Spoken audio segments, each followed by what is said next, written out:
নমস্কাৰ বন্ধুসকল, মই মুকুট। আপোনালোকে চাই আছে আসাম ডিজিটেল ক্লাছৰুম।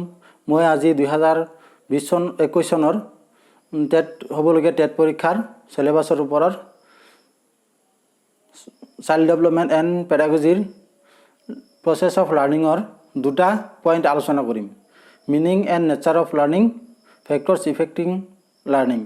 এই দুটা পইণ্ট মই আলোচনা কৰিম। আপোনালোকে ভিডিঅ'টো শেষলৈকে চাব আৰু যদি আমাৰ চেনেলটো এতিয়ালৈকে ছাবস্ক্ৰাইব কৰা নাই, আমাৰ চেনেলটো ছাবস্ক্ৰাইব কৰিব। আন বিষয়ৰ ভিডিঅ'সমূহ পাবলৈ আমাৰ চেনেলটো ছাবস্ক্ৰাইব কৰি ন'টিফিকেশ্যন বটনত টিপি অল ন'টিফিকেশ্যন অন কৰি ৰাখিব আৰু আমাৰ ভিডিঅ'টো ভাল হ'লে এটা লাইক কৰি দিব আৰু আপোনাৰ বন্ধুবৰ্গৰ লগত আমাৰ ভিডিঅ'টো শ্বেয়াৰ কৰি দিব। বলক আমি আৰম্ভ কৰোঁ। এতিয়া মই কেমেৰাটো অফ কৰি দিম, তাৰপিছত মূল বিষয়লৈ গৈ আছোঁ।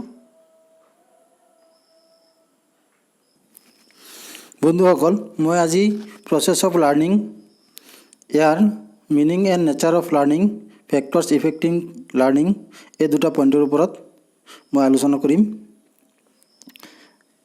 এই আলোচনাৰ মূল কিতাপটো মই গুৱাহাটী বিশ্ববিদ্যালয়ৰ এখন কিতাপ, সেই কিতাপৰ পৰা মই তুলি ধৰিছোঁ। আপোনালোকে কিতাপখন পালে সংগ্ৰহ কৰি ল'ব। শিক্ষণ পদ্ধতি আৰু শিক্ষণ বিজ্ঞান, এই কিতাপটোৰ নাম। ৰাইটাৰৰ নাম হৈছে ডক্টৰ ইন্দিৰা শইকীয়া আৰু ডক্টৰ উৎপল কলিতা। কিতাপটো যদি আপোনালোকৰ আছে, তেতিয়া কিতাপত শিক্ষণৰ প্ৰকৃতি, নেচাৰ অফ লাৰ্ণিং, এই বিষয়টো আপোনালোকে ভালকৈ পাই যাব। আৰু যদি নাই, তেতিয়াহ'লে মোৰ ভিডিঅ'টো আপোনালোকে পজ কৰি ষ্টপ কৰি এই মূল কথাখিনি আপোনালোকে লিখি ল'ব পাৰে। শিক্ষণ হৈছে ব্যক্তিয়ে পৰিৱেশৰ বিভিন্ন উদ্দীপকৰ প্ৰতি জনোৱা সঁহাৰি বা আন্তঃক্ৰিয়াৰ ফলত লাভ কৰা জ্ঞান অভিজ্ঞতা। এনে জ্ঞান অভিজ্ঞতাৰ ফলত শিক্ষাৰ্থীৰ আচৰণৰ বাঞ্ছিত পৰিৱৰ্তন সাধন হয়। অৰ্থাৎ পৰিৱেশৰ উদ্দীপকৰ প্ৰতি স্বাভাৱিকভাৱে কৰা প্ৰতিক্ৰিয়াৰ ফলত শিক্ষণ সম্ভৱ হৈ উঠে। শিক্ষণ দুই ধৰণে সংঘটিত হয়: স্বাভাৱিকভাৱে পৰিৱেশৰ পৰা আৰু আনুষ্ঠানিকভাৱে নিয়ন্ত্ৰিত পৰিৱেশ বা শিক্ষানুষ্ঠানৰ পৰিকল্পিত প্ৰশিক্ষণৰ দ্বাৰা। এই দুই ধৰণৰ শিক্ষণৰে প্ৰধান উদ্দেশ্য হৈছে শিশুৰ আচৰণৰ পৰিৱৰ্তন সাধন কৰা। শিক্ষণৰ দ্বাৰা ব্যক্তিৰ তিনিটা দিশৰ আচৰণৰে পৰিৱৰ্তন সাধন হ'ব পাৰে। উদাহৰণস্বৰূপে জ্ঞানমূলক, বৌদ্ধিক; 2 নম্বৰ অনুভূতিমূলক বা আৱেগিক; আৰু 3 নম্বৰ ক্ৰিয়াত্মক বা দেহ সঞ্চালনমূলক। এই তিনিওটা দিশৰ আচৰণে বাঞ্ছিত পৰিৱৰ্তন সাধন কৰি এটি শিশুক এজন উপযুক্ত ব্যক্তি গঢ়ি উঠাত সহায় কৰে। বিভিন্ন মনোবিদসকলে শিক্ষণৰ বিষয়ে বিভিন্ন মতামত আগবঢ়াইছে। শিক্ষণৰ সংজ্ঞাসমূহ, আপোনালোকে এই সংজ্ঞাসমূহ ভালকৈ মনত ৰাখিব। এই সংজ্ঞাসমূহৰ পৰাই প্ৰশ্ন আহিব। শিক্ষণৰ যি সংজ্ঞা আগবঢ়াইছে, এই সংজ্ঞাকেইটা আপোনালোকে ভালকৈ মনত পেলাব। এইটো আপোনাৰ মুখস্থ কৰাৰ বস্তুৰ নিচিনাই, এইটো আপুনি বুজাৰ নহয়, আপুনি মুখস্থ কৰি ৰাখিব লাগিব যে কোনবিধ মনোবিজ্ঞানীয়ে কোনটো সংজ্ঞা আগবঢ়াইছে। ইয়াৰ পৰা এটা প্ৰশ্ন আপোনাৰ পৰীক্ষাত আহিবই, মষ্ট কমন। আপোনালোকে এই প্ৰত্যেকৰে সংজ্ঞাকেইটা মনত ৰাখিব। পাৰ্চিনানে কি কৈছিলে, তাৰপিছত এনেকুৱা আৰু আছে।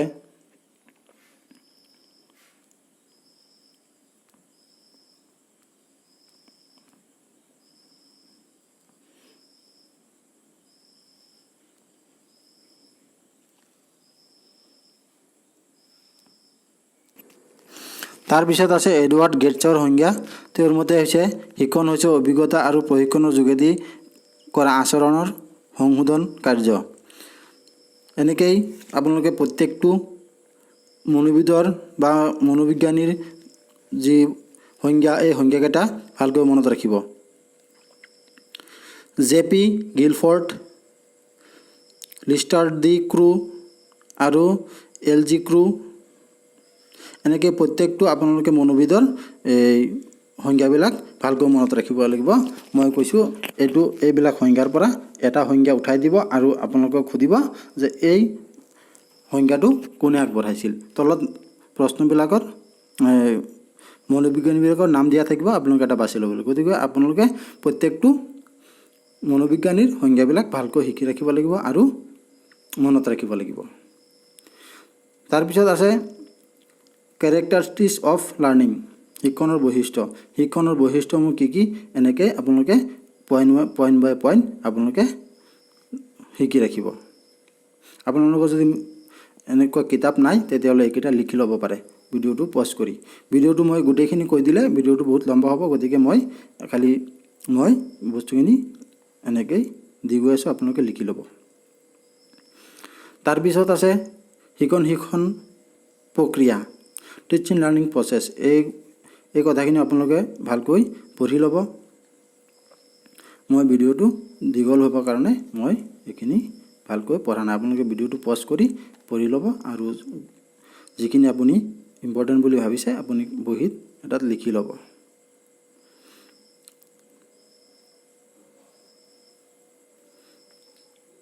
তাৰপিছত শিক্ষণ প্ৰক্ৰিয়াৰ প্ৰকৃতি আৰু বৈশিষ্ট্য, এইকেইটাও ইম্পৰ্টেণ্ট পইণ্ট। এই পইণ্টকেইটা আপুনি মনত ৰাখিব। শিক্ষণ প্ৰক্ৰিয়াৰ বৈশিষ্ট্য এনেধৰণৰ। শিক্ষণ প্ৰক্ৰিয়া এক জটিল আৰু সামাজিক তথা মনোবৈজ্ঞানিক প্ৰক্ৰিয়া। এই কাৰণেই জটিল যে শিক্ষাৰ্থীয়ে শিকিব নিবিচাৰিলে শিক্ষকে কেতিয়াও শিকাব নোৱাৰে। তদুপৰি শিক্ষকৰ বাবে শিক্ষাৰ্থীৰ দেহ মানসিক প্ৰস্তুতিৰ প্ৰয়োজন হয়। শিক্ষণ প্ৰক্ৰিয়াৰ পূৰ্ব নিৰ্ধাৰিত লক্ষ্য আৰু উদ্দেশ্য থাকে। এই লক্ষ্য উদ্দেশ্যত উপনীত হ'বৰ বাবে আন্তঃক্ৰিয়াৰ দ্বাৰা প্ৰচেষ্টা চলোৱা হয়। 3 নম্বৰ, শিক্ষণ প্ৰক্ৰিয়াটো আনুষ্ঠানিক আৰু অনানুষ্ঠানিক দুই ধৰণেৰে সংঘটিত হয়। আনুষ্ঠানিকভাৱে শ্ৰেণীকোঠাত আৰু অনানুষ্ঠানিকভাৱে জীৱনৰ বাস্তৱ পৰিস্থিতিত শিক্ষণ সম্ভৱ হৈ উঠে। 4 নম্বৰ, শিক্ষণ প্ৰক্ৰিয়াটো হ'ল এক ত্ৰিপাক্ষিক যোগাযোগ প্ৰক্ৰিয়া। শিক্ষক, শিক্ষাৰ্থী আৰু শিক্ষণীয় পৰিৱেশ এই প্ৰক্ৰিয়াকেইটা সফল কৰি তোলে। 5 নম্বৰ, শিক্ষণ এক সম্পৰ্কযুক্ত প্ৰক্ৰিয়া, এটা আনটোৰ ওপৰত নিৰ্ভৰশীল। শিক্ষণ অবিহনে শিক্ষণ সম্ভৱ নহয়, অৰ্থাৎ এটাৰ অবিহনে আনটো কাৰ্য সংঘটিত হ'ব নোৱাৰে। এনেকৈ বাকীকেইটা পইণ্ট আপোনালোকে পঢ়ি ল'ব। তাৰপিছত আছে শিক্ষণ প্ৰক্ৰিয়াৰ উপাদানসমূহ। শিক্ষণ প্ৰক্ৰিয়াত বিভিন্ন ধৰণৰ উপাদানৰ প্ৰয়োজন হয়। এক নম্বৰত আছে শিক্ষক এজন লাগিব কাৰোবাক শিকাবলৈ। শিক্ষকেই আচল ভূমিকা গ্ৰহণ কৰে। তাৰপিছত বাকী পইণ্টকেইটা আপোনালোকে যিখিনি আছে ভালকৈ পঢ়িব, মই গোটেইখিনি পঢ়ি দিয়া নাই। তাৰপিছত শিক্ষাৰ্থী, অকল শিক্ষকে শিকালে নহ'ব, শিক্ষাৰ্থীৰো মনোযোগ লাগিব আৰু শিক্ষাৰ্থীৰ সহায় সহযোগিতা লাগিব। তাৰপিছত শিক্ষণীয় বিষয়বস্তু, তাৰপিছত আছে শিক্ষণ পদ্ধতি। 5 নম্বৰ, শিক্ষণীয় পৰিৱেশ। এই আটাইকেইটা দৰকাৰী বস্তু। তাৰপিছত 2 নম্বৰ পইণ্টটোত আছিলে যে factors affecting classroom teaching and learning.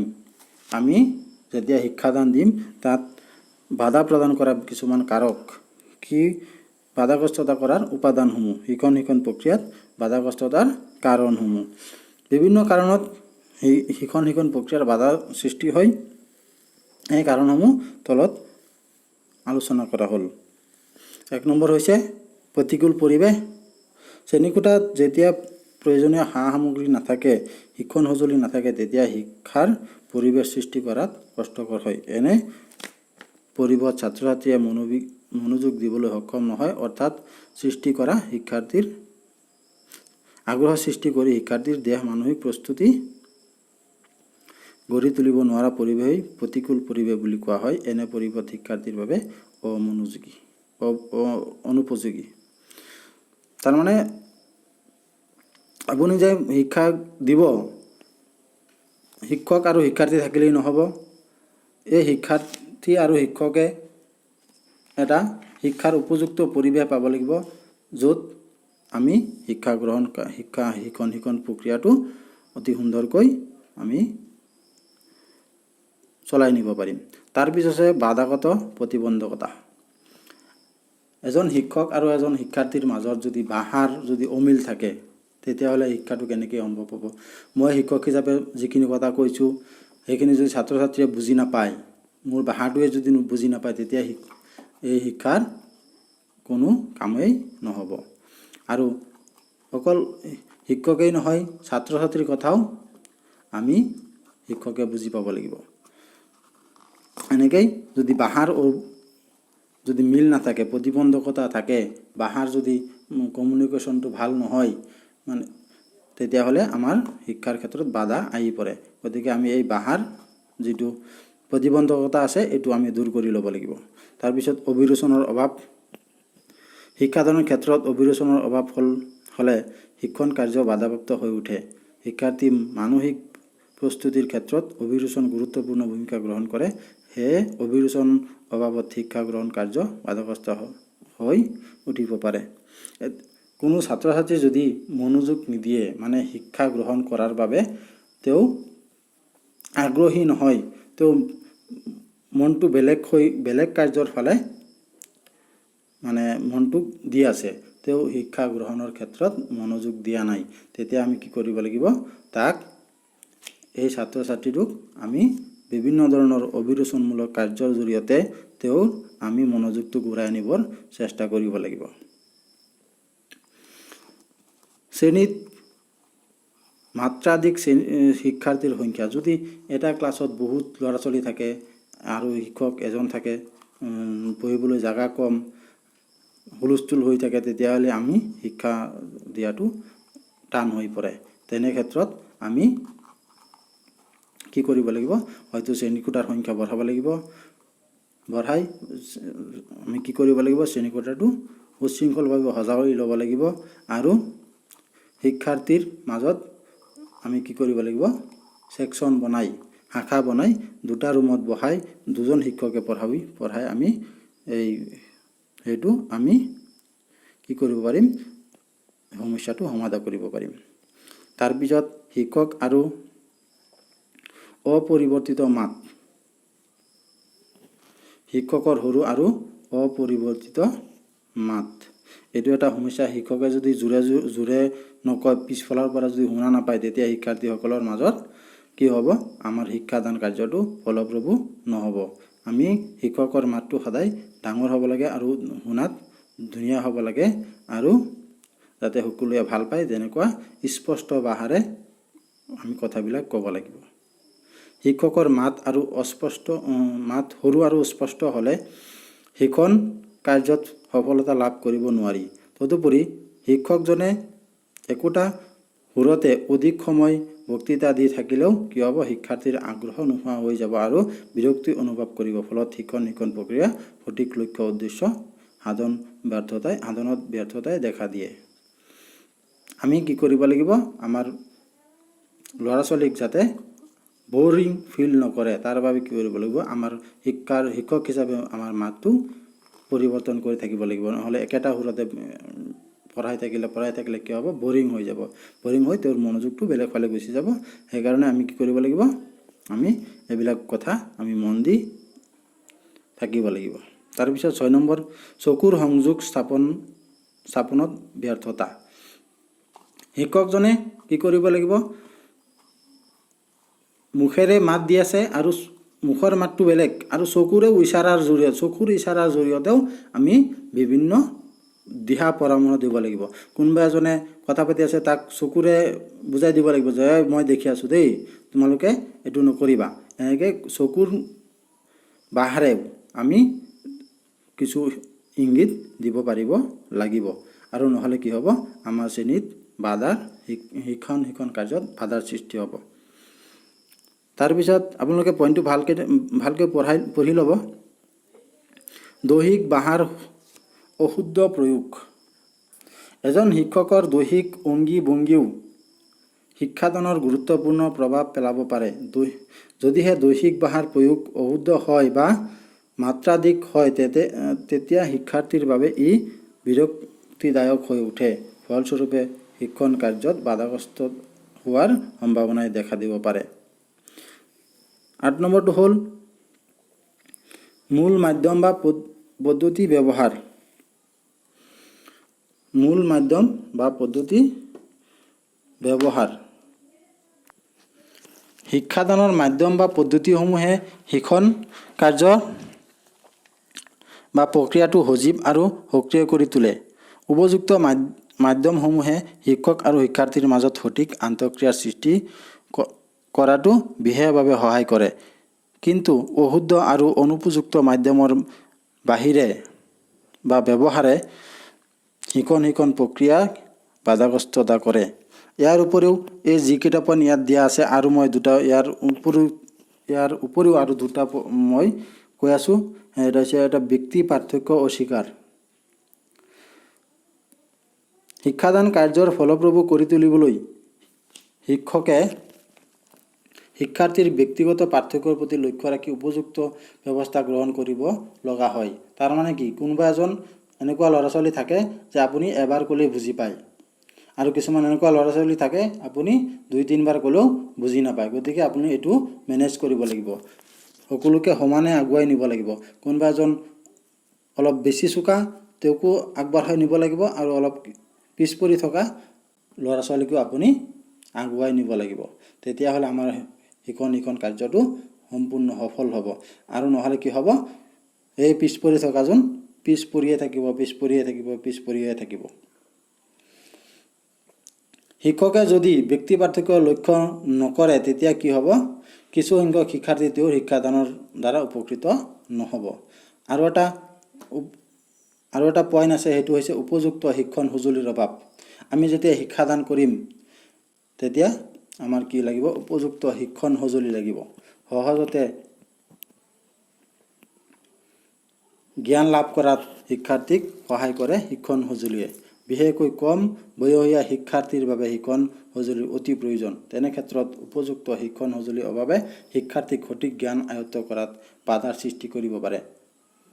কাৰণ বিষয়বস্তু সহজ, স্পষ্ট আৰু পাজল কৰি তুলিবৰ বাবেই সঁজুলিৰ দৰকাৰ। আমি এটা বিষয়বস্তু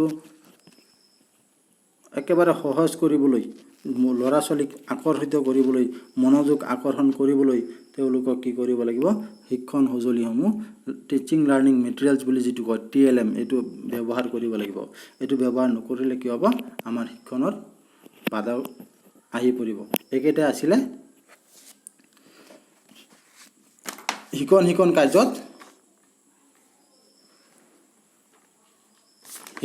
কাৰ্যত বাধা সৃষ্টি কৰা কাৰকসমূহ, বাধাগ্ৰস্ততাৰ উপাদানসমূহ। আজিৰ ভিডিঅ'টো ইমানতে শেষ কৰিলোঁ। আশা কৰিছোঁ ভিডিঅ'টো শেষলৈকে চাই আছে। শেষলৈকে চোৱাৰ বাবে আপোনাক অনেক ধন্যবাদ জনাইছোঁ। আৰু যদি এতিয়ালৈকে আমাৰ চেনেলটো ছাবস্ক্ৰাইব কৰা নাই, অনুগ্ৰহ কৰি ছাবস্ক্ৰাইব কৰিব, আৰু আমাৰ ভিডিঅ'টো ভাল পালে এটা লাইক কৰি দিব। জানো মোৰ ভিডিঅ'টো ইমান ভাল হোৱা নাই, কাৰণ মই আগতে কোনোদিন এনেকুৱা ভিডিঅ' বনাই পোৱা নাই। গতিকে ইয়াত বহুতো অসুবিধা হ'ব পাৰে, সেইখিনি আপোনালোকে মাৰ্জিত কৰিব। আৰু সকলোকে পুনৰবাৰ ধন্যবাদ জনাই মই আজিৰ ভিডিঅ'টো ইয়াতে সমাপ্ত কৰিছোঁ। ধন্যবাদ। জয় আই অসম।